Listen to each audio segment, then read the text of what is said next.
आइए बात करेंगे एक बार फिर से उत्तराखंड की, जहां मसूरी इन दिनों पर्यटकों की भीड़ के साथ साथ सियासी बयानबाजी से भी गरमाई हुई है। मसूरी के विकास और अव्यवस्थाओं को लेकर कांग्रेस और बीजेपी आमने सामने आ गए हैं। कांग्रेस नेताओं में जिनमें मनमोहन सिंह मल और सोनिया आनंद रावत ने जाम, अवैध निर्माण, पटरी व्यापारी की परेशानी और शिफॉन कोट के 84 परिवारों के पुनर्वास का मुद्दा उठाया, जिसके बाद बीजेपी के युवा नेता आर्यन देव उनियाल ने पलटवार करते हुए प्रधानमंत्री नरेंद्र मोदी और मुख्यमंत्री पुष्कर सिंह धामी के नेतृत्व में उत्तराखंड के सर्वांगीण विकास का दावा किया और कहा कि मसूरी को व्यवस्थित करने के लिए योजनाबद्ध तरीके से काम हो रहा है। पटरी व्यापारियों को पुनर्वास के साथ ही हटाया जाएगा। दो साल से पूरे शहर की स्थिति बड़ी खराब हो गई।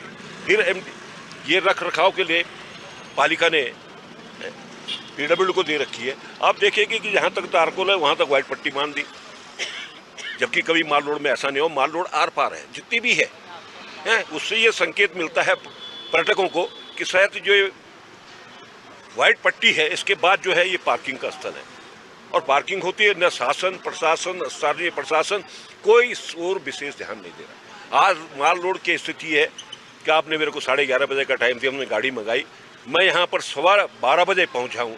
क्या स्थिति शहर की है, ट्रैफिक जाम है, लंडौर पूरा जाम है। आदमी कैसे चलेगा, कैसे इस शहर का उत्थान कैसे होगा? अगर हम कोई बयान देते तो विपक्ष वाले चिल्लाते साहब ये तो इनके पास कोई काम नहीं है, हमारे अच्छे कामों को वो करते हैं। लोग कहते अरे साहब गणेश जोशी ने किया, सब कुछ नहीं किया। मैंने गणेश जोशी क्या मुख्यमंत्री है प्रदेश का? आज सड़क का ये हाल है कि आदमी पैदल नहीं चल सकता। आज टूरिस्टों को कोई सुविधा नहीं है, कहां पर वो करे। जो चिंता का विषय है कि मसूरी कैसे सुधरे। पुल बना है मसूरी से नीचे, वहाँ पर जाम इतना बुरा है कि मैं सोचती हूँ कि जब अभी सीजन शुरू होगा, सीजन तो वैसे हमेशा ही रहता है, लेकिन जब सीजन शुरू होगा तब वहाँ पे क्या हाल होगा। तो पदचिन्हों पर भी उनके चलने की कोशिश करनी होगी।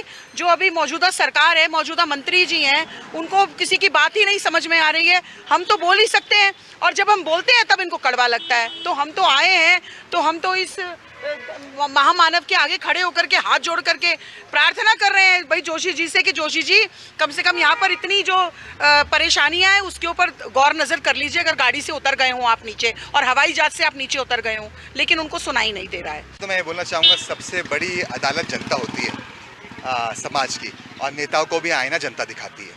और जब हम जाते हैं, हम अपनी बात जनता को पहुँचाते हैं। आप जितने भी स्टेट्स के आपने इलेक्शन देखे होंगे, भारत के पार्लियामेंट के बाद के इलेक्शंस में भारत ने एक ही व्यक्ति पे भरोसा किया है और एक ही पार्टी भरोसा से किया है, वो है भारतीय जनता पार्टी और नरेंद्र मोदी जी। अभी आपने बिहार के चुनाव के रिजल्ट भी देखे होंगे। आरोप लगाना बड़ा आसान होता है। मैं थोड़ा सा पीछे जाना चाहूँगा, थोड़ा सा आईना दिखाना चाहूँगा। नाम नहीं लोगों के सपने से बड़े हैं। जब मेरे पिताजी अध्यक्ष हुआ करते थे और जब वह प्रोजेक्ट्स लेके आते थे, चाहे ट्रैम ट्रेन हो, श्री रविशंकर जी की यूनिवर्सिटी हो, बिरला जी का हॉस्पिटल हो, तब यही कांग्रेस के नेता, यही विपक्ष टांग खींचते थे, विधानसभा में टांग खींचते थे, रोड पे आते थे, जनता को बरगलाते थे। तो तब विकास क्यों नहीं होने दिया?